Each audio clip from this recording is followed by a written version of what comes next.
On observe cette année plusieurs inégalités dans les champs. J'ai constaté que souvent le problème est relié à la compaction due au travail du sol. Dans cet épisode, l'agronome Bruno Garon de la Caravane Santé des sols nous présente la façon scientifique de mesurer avec précision la compaction.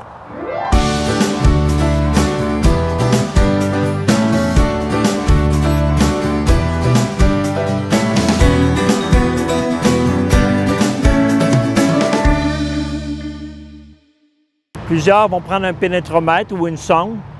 Ça vous donne un aperçu, mais vous n'avez aucune valeur. Si vous voulez avoir un résultat plus scientifique un petit peu, puis comprendre un peu plus votre sol, vous pouvez aller chercher ce qu'on appelle la masse volumique. Donc, on va prendre un volume de sol déterminé. On mesure le diamètre et la hauteur. Puis, on vient prendre une carotte dans le sol à différentes profondeurs. On va avoir un sol qui va être humide. On fait sécher ça quelques jours à l'air libre ou à une étui ou au four micro-ondes. Puis on va venir mesurer la masse de ça.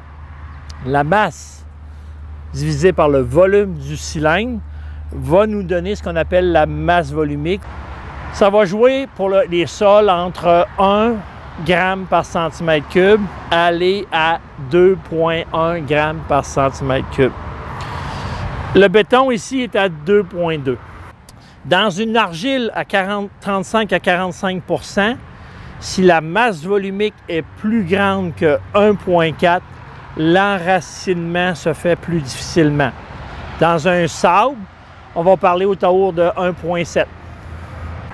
Donc ici, vous voyez sur ce sol-là un sol idéal avec une masse volumique aux alentours de 1,1, comparativement à un bloc de béton à 2,2.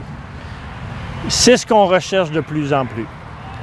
Si vous avez une zone qui est compactée, que la masse volumique est à 1,9, exemple, le volume de racines va diminuer et la capacité de rétention de l'eau va aussi diminuer.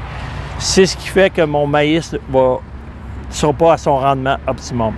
On vise de plus en plus à avoir aux alentours de 1,1 de masse volumique dans les argiles.